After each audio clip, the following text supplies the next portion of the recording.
This is Valley News Live at noon. We've been spoiled with a taste of spring the last couple of days, but as you step outside for work today, you probably noticed quite the change in weather. It's cloudy, chilly, and some could see rain or snow today. Let's head right over to meteorologist Lisa Green for a first look at what we can expect today. Yes, this afternoon our chances for snow will be picking up. I've been watching that radar and that snow working its way into the valley. And so we've got a first alert weather today because we're having that sudden shift in weather. Whether you've got snow or not, it definitely is a change of scene here today. And the southern valley is the focus for that chance for some snow, and over to the east as well. Basically where you see the snow lining up right now from Bemidji back down to around the Fargo-Moorhead area and point south from there toward Ellendale and Aberdeen, and then south and east from there is where we're watching as well for the potential for heavy snow. Now right now a lot of this not reaching the ground. I'm still looking for those reports of any snow or rain or a combination of the two. Sometimes these systems, as they're developing, as they're moving in, it takes a bit for the entire column of air to become saturated and the precipitation to work its way down. But you can see this is a big system. There's more snow where that came from as this works its way to the north and east today. Winds are also an issue. We've got some gusts to 20 miles per hour or more at times out of the north, that colder air driving in. And right now, looking out live in Fargo on our Luther Family Ford Skycam, you could see traffic picking up during the noon hour. That lunch break going to be a windy one. We could see a couple of flakes here heading into the afternoon, but certainly as we head further into the afternoon toward the evening hours and the evening drive, more and more chances and more places picking up that mix or some snow, and that will start to add up. It could be heavy in spots. I'm going to have details on that. And notice temperatures aren't going up. We stay in those 30s today, so much cooler and much different. Details in just a bit. We were definitely teased yesterday, and now we're getting back to reality. We'll stay tuned with you in the next few minutes to find out what else is happening. Thanks, Lisa. Well, happening right now, the House is debating the $1.9 trillion COVID stimulus bill ahead of the final vote. It's expected to pass through the House today, which means tens of millions of Americans are one step closer to getting direct payments. The bill would also provide an expansion of the child tax credit, vaccine distribution funds, and state and local government relief. The Senate already approved the legislation, and Democrats are hoping to get the bill to President Joe Biden so he can sign it before key unemployment aid programs expire this Sunday. A COVID controversy is brewing in Texas as states debate when and how to ease COVID restrictions. Today, Texas businesses can reopen to full capacity and drop the mask mandate if they choose to. As Morgan Chesky reports, even after a brutal year for profits, some business owners are worried about customer and employee safety. A Texas-sized test on pandemic policies. They don't need government to tell them what to do. They know exactly what to do. Governor Greg Abbott ordering all businesses back open, dropping the statewide mask mandate, and stressing COVID numbers are the lowest they've been in months. Not low enough for some. I think it's much too early. Now business owners are left to figure out their own plans.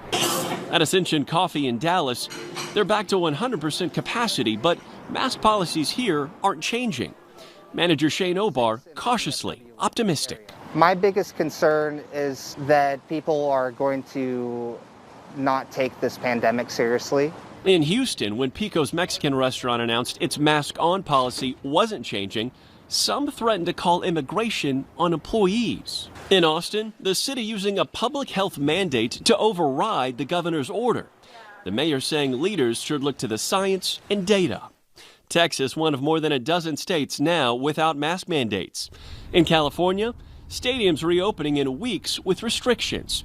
And Disneyland saying it'll welcome back visitors by late April for the first time in more than a year. Disney World in Florida, open since last summer, fully booked through next week. The state already facing spring break crowds, with beaches filling up and few masks in sight. From coast to coast, more kids returning to the classroom, some for the first time all year.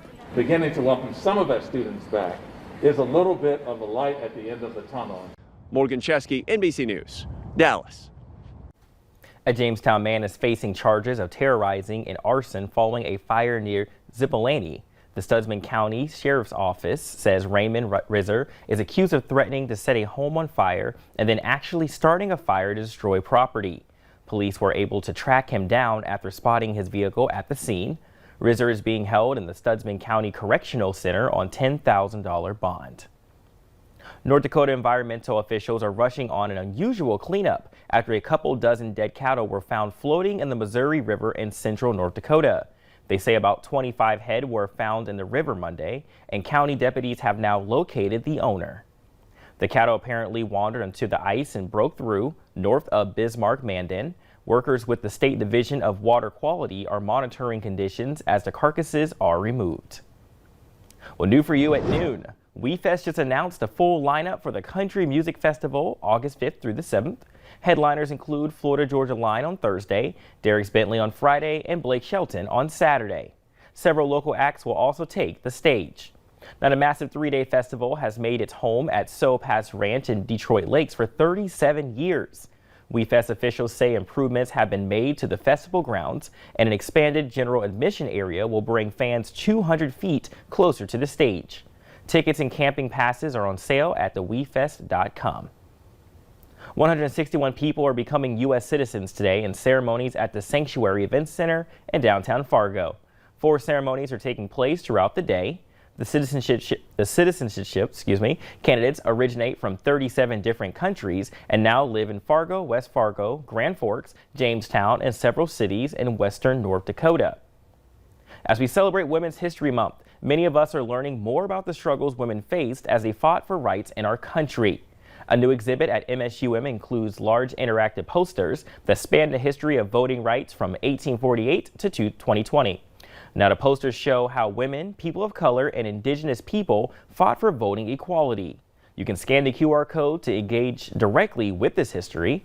The Women's Center coordinator says to never take your right to vote for granted. Women were not granted the right to vote. They seized it, right? They fought for it. They were beaten in the streets by police for it. They were jailed and went on hunger strikes and were brutally force-fed to fight for the right to vote. And so I don't think that, our right to do so should ever be taken for granted. The exhibit is free and open to the public. Attendees are asked to social distance and wear a mask. The hours of operation can be found on our website, valleynewslive.com. Well, Carl Ben Elsley Middle School teacher Jessica Magnuson is Fargo's Teacher of the Year for 2021. Superintendent Dr. Rupak Gandhi and Principal Brad Larson made a surprise announcement at the staff meeting yesterday after school. Magnuson is a graduate of South High and has spent her entire career in Fargo.